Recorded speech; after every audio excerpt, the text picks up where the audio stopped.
te moo war a sérieux quoi. Non, c'est que loolu la xamul quoi xam nga moom sax mën naa ko gérer. Messieurs, bonsoir. Merci de nous recevoir chez vous. Nous avons le plaisir de recevoir sur ce plateau l'honorable Cheikh Oumar Sy. Il a été député lors de la 12e législature. L'actualité, vous le savez, avec Barkaba. Barka, bonsoir. Bonsoir Abdoulaye. Honorable, bonsoir. Bonsoir Abdoulaye. L'actualité, je le disais, c'est la levée de l'immunité parlementaire d'Ousmane Sonko et l'Assemblée nationale en réunion déjà demain. Un peu, dites-nous, comment la procédure va se passer. Rappelons-le, c'est une affaire privée entre une plaignante et l'honorable député Ousmane Sonko. Comment ça va se passer? Oui, bon, la procédure est normale. C'est que la saisine de l'Assemblée nationale par le ministère de la Justice, étant donné qu'aujourd'hui, la plainte y est, et pour pouvoir entendre Ousmane Sonko, qui fait valoir son droit d'immunité parlementaire, il pouvait même, avec l'immunité, aller répondre sans qu'on puisse l'arrêter, parce qu'il faut, pour l'arrêter, il faut lever son immunité parlementaire. Mais étant donné qu'il a dit qu'il n'y va pas tant qu'il a une immunité parlementaire, l'Assemblée nationale est saisie par le ministère de la Justice, qui va mettre en place une commission, je pense, d'une dizaine de personnes, 11, pour écouter le député Ousmane Sonko. Il est libre d'y aller comme il n'est pas libre d'y aller. La commission fera son rapport et c'est en plénière qu'on va présenter les conclusions. Et à ce moment-là, c'est la plénière de voter la levée de l'immunité parlementaire. Ça prend combien de temps? Étant donné que nous sommes en mode quand même fast-track, je pense que d'ici la semaine prochaine, la procédure va être évacuée. Si l'Assemblée nationale se réunit dès demain, la commission peut être déjà convoquée pour être mise en place avant la fin de la semaine. D'ici lundi au plus tard, l'honorable député Ousmane Sonko peut être appelé à venir répondre à la commission. S'il ne vient pas, ils feront leur rapport et peut-être au plus tard, c'est bouclé avant mercredi. Vous avez connu une levée d'immunité parlementaire lors de votre passage? Oui, paradoxalement, la levée d'immunité, c'était Omar Sarr et Abdoulaye Baldé. Aujourd'hui, ils sont au pouvoir. Mais quand j'étais député, on a levé leur immunité parlementaire dans le cadre des poursuites des biens mal acquis. Mais comment comprenez-vous qu'on en arrive là, avec ce déferlement de violence auquel on a assisté et qu'on aurait pu épargner au pays? Oui, je pense que les deux parties ont quand même, doivent se ressaisir parce qu'aujourd'hui, si c'est une affaire civile, la procédure normale, c'est de faire en sorte que la levée de l'immunité se fasse et qu'il allait répondre à la justice. Mais étant donné que ça a pris une connotation politique, aujourd'hui, la déclaration de Ousmane Sonko qui s'est vu accusé de viol et qui dit qu'il ne l'a jamais fait, il a dit que c'est un acharnement contre lui et que c'est le président Macky Sall, ça a pris une tournure politique et étant donné qu'il y a eu des tensions, je pense que les policiers, quand ils venaient hier à son domicile, c'était pour maintenir l'ordre. Malheureusement, l'information étant et avec la tension qui était palpable, ça a dégénéré. Et ça, vraiment, ce qu'on déplore, comme vous le dites, c'est cette violence-là, parce que les biens des personnes sont en train d'être saccagés. On a vu aujourd'hui Mamour Diallo, de peu, sa mère a échappé avec ce qui s'est passé à Louga. Oui. Et il faut aujourd'hui que les gens se ressaisissent. Quand même, ce qu'on ne veut pas aussi, que cette procédure-là, derrière, les gens pensent aussi que ça peut être un acharnement pour aujourd'hui abattre un autre adversaire politique. Et ça aussi, ce serait dommage. Mais justement, est-ce que cela ne traduit pas un problème fondamental, c'est-à-dire le peu de confiance que certains citoyens, à tort ou à raison, accordent à la justice sénégalaise? La part de suspicion qui fait que, même pour une affaire au départ dite privée, immédiatement se greffe une lecture politique. Et les précédents qu'on a connus avec les affaires Khalifa Sall et Karim Wade ne poussent pas certains à penser qu'on a une justice instrumentalisée. Oui, mais vous savez, le problème fondamental dans ce dossier-là, au-delà du fait que ce soit un dossier privé, c'est que les Sénégalais ont été témoins à maintes reprises de l'instrumentalisation de la justice.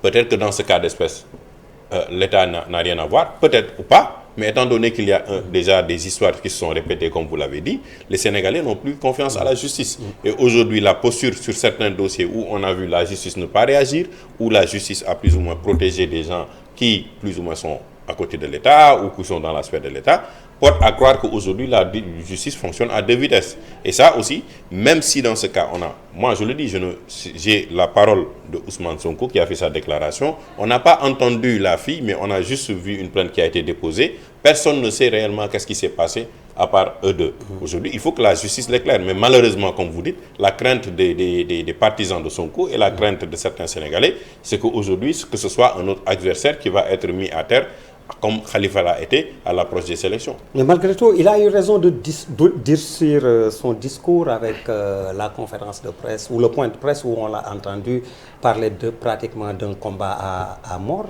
Bon, vous savez, moi, l'expérience politique que j'ai depuis 2010, et je l'ai vu aussi sous Abdou Diouf, avec la lutte contre Abdoulaye Wade, contre Abdou Diouf, après Abdoulaye Wade, jusqu'à son arrivée, j'appellerai au calme. Ceux qui se sont sacrifiés, on se souvient, aujourd'hui, Mamadou Diop, sa famille a perdu. 2012, aujourd'hui aussi, on a vu aussi les jeunes qui ont été emprisonnés à Colobane, comment ils ont souffert avant de sortir. Aujourd'hui aussi, si des jeunes se mettent à saccager et que demain l'État tombe sur eux et les condamne à 5 à 6 ans, à 10 ans, c'est leurs familles qui vont. Et je pense qu'il y a aussi une responsabilité de la part du parti du PASTEF de rappeler les militants au calme et de mener un combat citoyen. Parce qu'aujourd'hui, si ça continue, on peut essayer de lui mettre sur le dos des accusations qui vont alourdir son cas. Et je pense que ce sera plus ou moins compliqué. Mais à ce stade, les citoyens, ce qu'ils voient, ils le déplorent, que Auchan soit brûlé, que Total soit brûlé, que les véhicules soient brûlés. Ça, quand même, si ça continue à dégénérer, on ne sait pas dans quelle situation le pays va aller, mais ça va compliquer les choses. Parlons un peu de l'autre partie, la plaignante. On en parle justement très peu, et des organisations féminines ou féministes élèvent la voix pour dénoncer le manque d'impartialité dans le traitement. Oui, bon, vous savez, moi, comme je dis, je ne maîtrise pas les faits. Mais ce que je déplore, on voit déjà comment on attaque la jeune fille sur les réseaux sociaux. On a vu toute l'histoire de Diarisso ici. Les gens se sont levés avec beaucoup d'émotion. Donc, il faut avoir raison garder. Quel est le parcours de la jeune fille? Qu'est-ce qui a amené la jeune fille à être à ce stade-là? C'est une jeune fille de 20 ans. Moi, je ne peux pas la juger, je ne peux pas la traiter ou je ne peux pas lui donner, ne connaissant pas son parcours. Ce qu'elle a fait, est-ce qu'elle a été manipulée ou pas? Déjà, nous, des adultes, on se fait manipuler. À plus forte raison, une jeune fille de 20 ans qui a plus ou moins, ce que je peux comprendre, a été désœuvrée plus ou moins à un moment de sa vie. Est-ce qu'aujourd'hui, faudrait-il qu'on prenne son image, sans pouvoir l'entendre encore? Quand même, il faut avoir, c'est ce que je dis, moi je ne connais pas les faits, je ne maîtrise pas les faits, ce que je ne veux pas et je ne souhaite pas, que ce cas-là soit une instrumentalisation pour abattre un cas. Mais c'est à la justice aussi de nous rassurer que ce cas-là n'a rien à voir avec une vendetta politique. Honorable, vous êtes un homme politique. Est-ce que vous ne pensez pas que dans le bras de fer auquel on a assisté hier entre le PASTEF et le pouvoir, que le PASTEF a remporté une première marche? Bon, vous savez, avec l'énergie que les militants de PASTEF ont montré hier, que ce soit dans la mobilisation, que ce soit dans le fait qu'ils sont venus protéger leur leader, ils ont quand même montré qu'ils ont une certaine force à faire valoir aujourd'hui et qu'ils sont prêts à se battre pour protéger leur leader. Et ce rapport de force-là, ils l'ont montré non pas au Sénégal seulement, ils l'ont montré à Paris, ils l'ont montré aux États-Unis, ils l'ont montré un peu partout. Aujourd'hui, on a vu ce qui s'est passé à Bignona. Maintenant, le rapport de force aussi, il faut que ce soit un rapport de force dans le temps. Est-ce qu'aujourd'hui, l'État ne va pas se réajuster? On a vu que tout le secteur a été carrément barricadé et que l'entrée a été complètement fermée. Il a affaire aussi à l'État.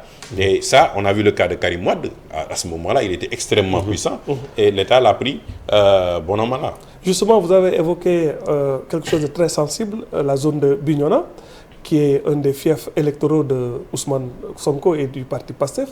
Mais on sait aussi que c'est une zone qui a été longtemps meurtrie par la rébellion du MFDC. Est-ce qu'on n'est pas en train d'ouvrir la boîte de Pandore quand on voit qu'il y a le feu sous la cendre et que le conflit en Casamance n'est pas totalement éteint? Oui, mais vous avez l'autre jour fait une analyse sur la situation en Casamance, sur la frontière avec ce que l'armée est en train de faire. Aujourd'hui, quand la situation a dégénéré à Bignona, la gendarmerie a reculé, la police a reculé, on a fait appel à l'armée, qui a même essayé d'amadouer les jeunes. Mais l'armée, étant donné qu'elle est sur deux fronts, elle ne peut pas se permettre d'avoir les jeunes de Sonko sur son dos ou les gens de Bignona, étant donné qu'ils sont en train de se battre sur la frontière pour stabiliser la paix en Casamance. Et comme vous le dites, c'est une situation délétère où aujourd'hui on ne veut pas y arriver à une situation où on va régionaliser le combat en étant donné que c'est un tel contre un tel. Non, mais il faut avoir cette lecture. Quelles sont les conséquences qui vont venir derrière? Et je pense que ça peut porter préjudice quand même à l'image des politiques, parce qu'aujourd'hui les Sénégalais, comme ils le disent partout, quand même les politiques en font un peu trop. Et comment vous voyez le soutien de l'opposition à Ousmane Sonko? Bon, la plupart, j'ai vu pas mal d'opposants aller chez lui. Khalifa Sall est allé chez lui, Barthélémy Dias, Thierno Bocoum, Aïda Mbodj, l'honorable député Mame Diarra Fam. On a vu toute l'opposition, Cheikh Bamba Dièye et autres. Bon, l'opposition aussi, est-ce qu'elle va être soudée complètement derrière Sonko en organisant un front derrière lui pour le soutenir, ou c'est un soutien de façade? C'est à lire aussi, parce que si Sonko arrive à gagner cette bataille et il se positionne, ça affaiblit une partie de l'opposition. Mais si aujourd'hui il perd cette bataille-là, à moins ça ouvre une place à d'autres qui vont se positionner. Donc il faut une analyse politique. On est dans le jeu politique, c'est un jeu d'échecs. Et dans un jeu d'échecs, il y a, comme on l'a dit, il y a le Mortal Kombat. Partagez-vous l'analyse selon laquelle, l'analyse partagée par beaucoup d'observateurs qui pensent que par une succession de maladresses, le pouvoir a créé aujourd'hui un opposant de toutes pièces et même un monstre politique qui est devenu Ousmane Sonko, qui est devenu incontournable, qu'on le veuille ou non. Oui, mais vous savez, l'histoire se répète, hein. Le président Macky Sall est sorti, comme on le sait, de l'Assemblée nationale. Et on a vu comment il a créé toute cette sympathie autour de lui. Aujourd'hui, le combat, depuis le début, c'est entre Ousmane Sonko et Macky Sall. C'est le président de la République l'a radié. Aujourd'hui, il a eu une posture d'opposant qui lui a permis même d'aller à l'Assemblée nationale. Il s'est présenté aux élections présidentielles, il a eu 15% de l'électorat. Et tout ça, c'est parce que le régime, non seulement peut-être qu'ils l'ont sous-estimé, mais qu'ils ont fait des maladresses en termes de communication, des maladresses en termes d'approche stratégique avec Ousmane Sonko, mais aussi il faut admettre que le parti Pastef ne se l'est pas laissé faire, et eux-mêmes ils ont développé une stratégie pour contrer tout ce que les pouvoirs pouvaient faire contre eux. Et ça, aujourd'hui, c'est pour l'État, c'est une aubaine de pouvoir le mettre soit devant le fait accompli et devant les Sénégalais pour dire qu'aujourd'hui, Ousmane Sonko n'est pas l'homme que vous pensez qu'il est. Et de l'autre côté, Ousmane Sonko va le dire non, c'est un piège dans lequel on m'a mis. Et je suis désolé, il faut me défendre, parce que si vous me défendez, vous défendez la démocratie, vous défendez aussi quelqu'un qui ne va pas être sacrifié comme Karim Wade ou Khalifa Sall. Alors, pour un présidentiable comme Ousmane Sonko, est-ce qu'il n'a pas commis quand même quelques erreurs de com' en publiant, entre guillemets, son bulletin médical où il dit qu'il peut rester 1 mois alité? Bon, pour un président... ça pose problème. Bon, vous savez, à ce niveau aussi, on reproche beaucoup, je le vois dans les réseaux sociaux, dans les débats, la stratégie de communication de Pastef.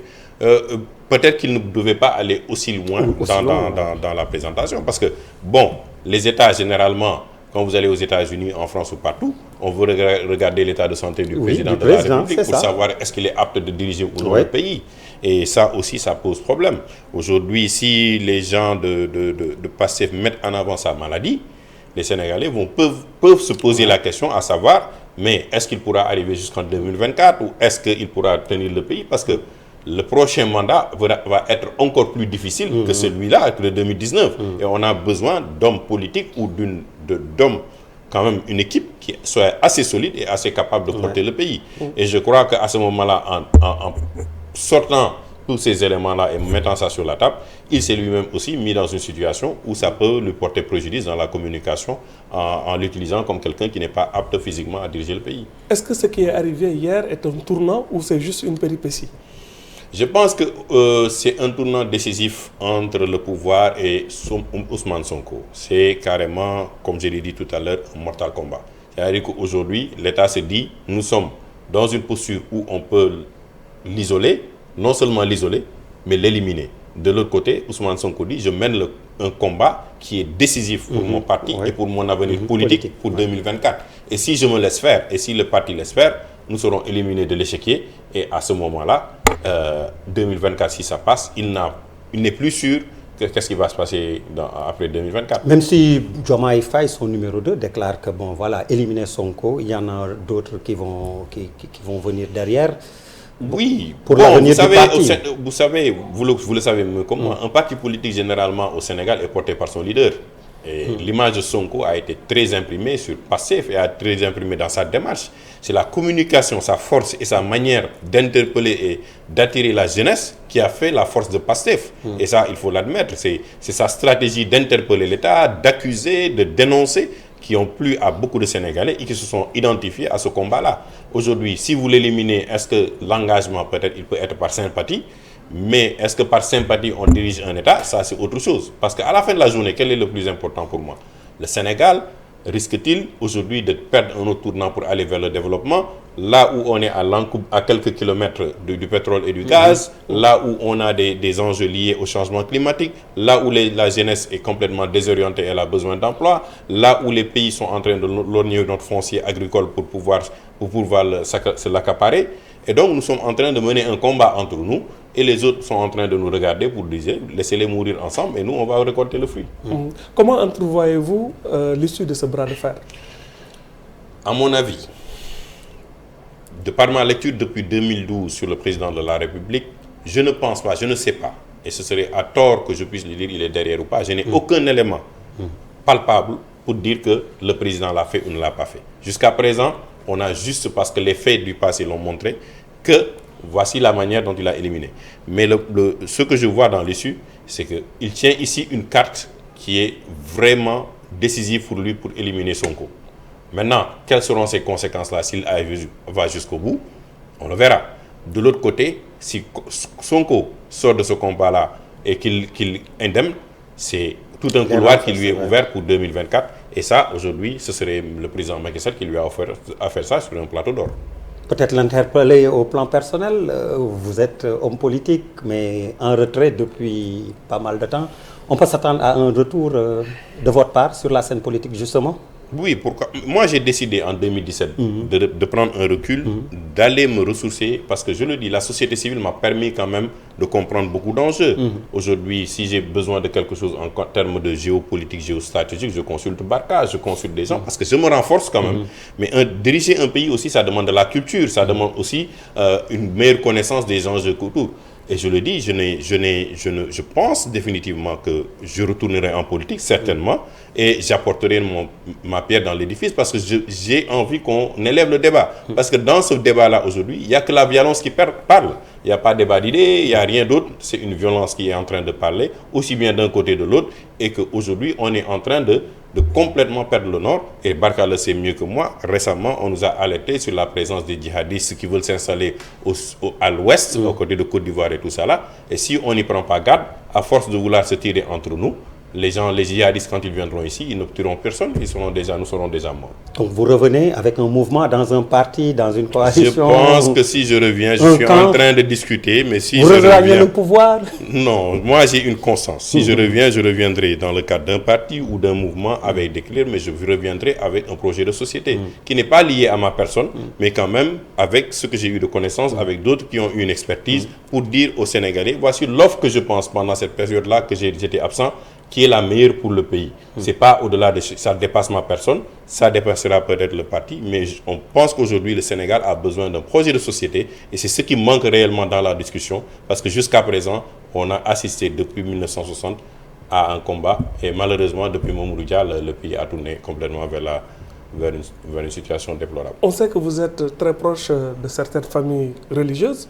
Est-ce que vous ne pensez pas qu'aujourd'hui, il faudrait un appel au calme et que le silence des religieux est un silence assourdissant, qu'ils peuvent être quelque part comptables de ce qui se passera s'ils continuent à garder le silence? Je pense que, à mon avis, tôt ou tard, les chefs religieux se prononceront. Mais il faut aussi savoir une chose. Les chefs religieux aussi, on arrive à une situation de saturation, excusez-moi. Parce qu'à chaque fois, quand les choses dégénèrent, on fait appel à eux, mais quand les choses se calment, voilà, on oublie les chefs religieux et ça devient un autre débat. Et si aujourd'hui les chefs religieux entrent en politique pour dire quelque chose, on les critique. S'ils ne disent pas quelque chose, on les met dans une situation quand même inconfortable.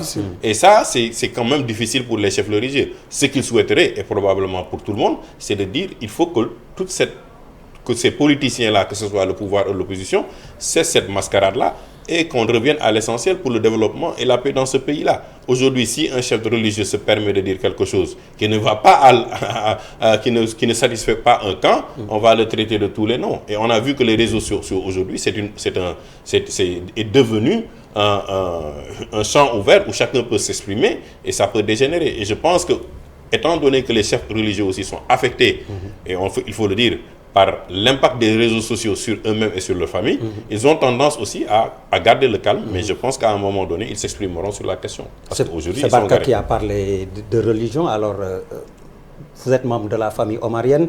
En 30 secondes, très rapidement, je sais que vous êtes très engagé aussi pour la restauration ou même la reconstruction de la mosquée Cheikh Oumar Foutiyou Tall, votre homonyme, et puis le mausolée Thierno Seydou Nourou Tall. Où est-ce que vous en êtes Vous êtes aussi mon beau-frère. Donc, ça aussi, il faut le dire. Mais est-ce qu'il est assidu à la mosquée? Il n'est pas assidu. Mais bon, vous me faites porter en même temps sur un plateau plusieurs casquettes et c'est quand même, beaucoup à dire. Mais ce que je peux dire, j'ai toujours dissocié mon rôle avec la famille, avec mes engagements, soit avec la société civile. Mais je sais que vous êtes très engagé. Oui, je suis très engagé parce que c'est par un devoir et j'ai mes responsabilités que j'assume dans la famille. Oui. Et aujourd'hui, l'engagement qu'on a, c'est par rapport à la mosquée qui doit être reconstruite. On a vu aujourd'hui que la société qui est en charge de bientôt faire passer à la démolition de la mosquée. On espère qu'elle va durer sur 2 ans, mais elle ne deviendra plus une mosquée omarienne. C'est une mosquée pour toute la Oumma islamique. C'est un bijou, ça, parce que Cheikh Oumar Tall ne m'appartient pas, n'appartient pas à Thierno Madani, n'appartient pas à Thierno Bachir. Cheikh Oumar appartient au monde et on espère avec la reconstruction que chacun va s'identifier. Et le rôle aujourd'hui que la famille va jouer dans ce pays-là, c'est tout le temps d'appeler à l'apaisement et vraiment d'être une famille avant-gardiste pour éviter que le Sénégal sombre dans des situations déplorables. Honorable Cheikh Oumar Sy, merci. Merci beaucoup. Merci à vous, Barkaba. Merci. Amis téléspectateurs, merci de nous avoir reçus chez vous. Bonsoir.